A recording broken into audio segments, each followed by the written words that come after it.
Simple ಹಾಗೂ ಟೇಸ್ಟಿಯಾದ mushroom ಬಿರಿಯಾನಿಯನ್ನು ಮಾಡೋದು ಹೇಗೆ ಅಂತ ನೋಡೋಣ. ಮೊದಲಿಗೆ ನಾನು 2 ಗ್ಲಾಸ್ ಅಕ್ಕಿನ ತೊಳೆದು ಒಂದು ಅರ್ಧ ಗಂಟೆ ನೆನೆಸಿಟ್ಟಿದ್ದೀನಿ.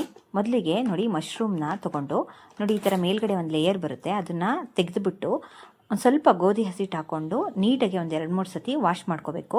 ವಾಶ್ ಮಾಡ್ಕೊಂಡು ಕಟ್ ಮಾಡಿ ಇಟ್ಟಿದ್ದೀನಿ. ಮೊದಲಿಗೆ ಸ್ಟವ್ ಮೇಲೆ ಒಂದು ಪಾತ್ರೆ ಇಟ್ಟು ಎಣ್ಣೆ ಹಾಕಿ, ಎಣ್ಣೆ ಬಿಸಿ ಆದ ನಂತರ ಸೋಂಕಾಳು, ಚಕ್ಕೆ, ಲವಂಗ, ಯಾಲಕ್ಕಿ, ಪಲಾವ್ ಎಲೆ, ಮರಾಠಿ ಮೊಗ್ಗು ಎಲ್ಲ ಹಾಕಿ ಸ್ವಲ್ಪ ಫ್ರೈ ಮಾಡಬೇಕು. ಕಸ್ತೂರಿ ಮೇಥಿನೂ ಹಾಕಬೇಕು. ಸಣ್ಣಗೆ ಹಚ್ಚಿದಂಥ ಈರುಳ್ಳಿನ ಹಾಕಿದ್ದೀನಿ, ಅದು ಸ್ವಲ್ಪ ಫ್ರೈ ಮಾಡಬೇಕು.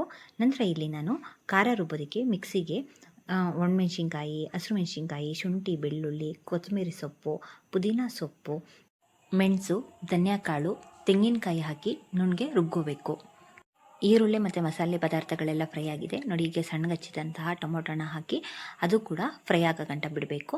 ನೋಡಿ ಇದು ಫ್ರೈ ಆದಮೇಲೆ ನಾವು ಏನು ಮಸಾಲೆ ಪದಾರ್ಥ ರುಬ್ಕೊಂಡಿದ್ವಲ್ಲ ಅದನ್ನು ಹಾಕಿ ಅದು ಸ್ವಲ್ಪ ಬೇಯೋ ಗಂಟ ಬಿಡಬೇಕು. ನೋಡಿ ನಾನಿಲ್ಲಿ ಇದಾದಮೇಲೆ ಅರಿಶಿನ ಪುಡಿ ಮತ್ತು ಗರಂ ಮಸಾಲ, ಉಪ್ಪು ಹಾಕೋತಾ ಇದ್ದೀನಿ ಈಗಲೇ.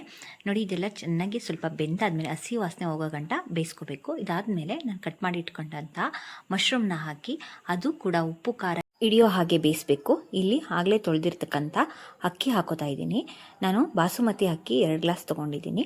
ಬಿಸಿನೀರು ಕೂಡ 2 ಗ್ಲಾಸ್ಗೆ 4 ಗ್ಲಾಸ್ ನೀರು ಹಾಕಿ ಕಾಯಕ್ಕಿಟ್ಟಿದ್ದೀನಿ. ಈಗ ನೋಡಿ ಬಿಸಿನೀರು ಏನು ಕಾಯ್ದಿದೆ ನೀರನ್ನ ಹಾಕ್ಕೊಂಡು ಅದಕ್ಕೆ ಸ್ವಲ್ಪ ಉಪ್ಪು ಹಾಕಿದ್ದೀನಿ. ಈಗ ನೀರು ಮಳ್ತಿದೆ. ಈ ಸ್ಟೇಜಲ್ಲಿ ನಮಗೆ ಖಾರ ಮತ್ತು ಉಪ್ಪು ಬೇಕಾದರೆ ನೋಡಿಕೊಂಡು ಸ್ವಲ್ಪ ಹಚ್ಚ ಖಾರ ಪುಡಿ ಹಾಕ್ಕೋಬೋದು, ಉಪ್ಪು ಬೇಕಾದ್ರೆ ಉಪ್ಪು ಹಾಕ್ಕೋಬೋದು.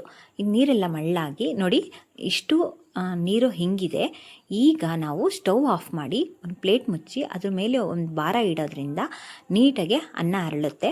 ನೀವು ಕುಕ್ಕರಲ್ಲಿ ಮಾಡೋದಾದರೆ 1 ವಿಷಲ್ ಅಥವಾ 2 ವಿಷಲ್ಗೆ ಆಫ್ ಮಾಡ್ಕೋಬೋದು.